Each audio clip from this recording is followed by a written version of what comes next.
Surat collector કચેરીએ એનએસયુઆઈના ગુજરાત પ્રદેશ પ્રમુખ નરેન્દ્ર સોલંકી સહિતના નેતાઓએ આશ્ચર્યજનક કાર્યક્રમ યોજ્યો હતો.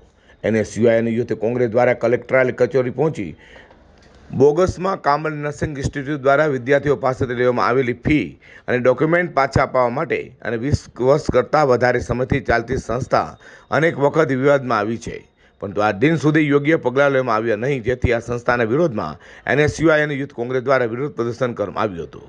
ધીરેન્દ્રસિંહ સોલંકી, એનએસયુઆઈ વિદ્યાર્થી નેતા, સુરત. આજે પ્રદેશ પ્રમુખ નરેન્દ્રસિંહ સોલંકીની અધ્યક્ષતામાં એનએસયુઆઈ દ્વારા કલેક્ટર ખાતે આવેદનપત્ર આપવા માટે આવે છે કે મા કામલ નર્સિંગ ઇન્સ્ટિટ્યૂટ જે સુરત રાજપીપળા વ્યારા ખાતે ચાલે છે તે બિલકુલ બોગસ છે અને તેને સરકાર દ્વારા કોઈ પણ માન્યતા પ્રાપ્ત થઈ નથી. એનએસયુઆઈ અનેક વખત મુખ્ય પ્રધાનને અને શિક્ષણ મંત્રીને રજૂઆત કરી, તેમ છતાં હજુ સુધી ત્યાં કંઈ સીલ મારવામાં કે તાળાબંધી કરવામાં નથી આવી. એના વિરોધમાં એનએસયુઆઈ જે વિદ્યાર્થીઓને સાથે રાખી આવેદનપત્ર માટે આપવા માટે આવ્યું છે કે વિદ્યાર્થીઓને ફી લઈ લેવી, વિદ્યાર્થીઓ પાસેથી ડોક્યુમેન્ટ જમા રાખવા અને વિદ્યાર્થીઓને ધાપધમકી આપી તેવા પ્રયાસો મા કામલ નર્સિંગ ઇન્સ્ટિટ્યૂટ દ્વારા કરવામાં આવે છે. તેના વિરુદ્ધમાં કલેક્ટર ખાતે આવેદનપત્ર માટે આપવા માટે આવ્યા છીએ.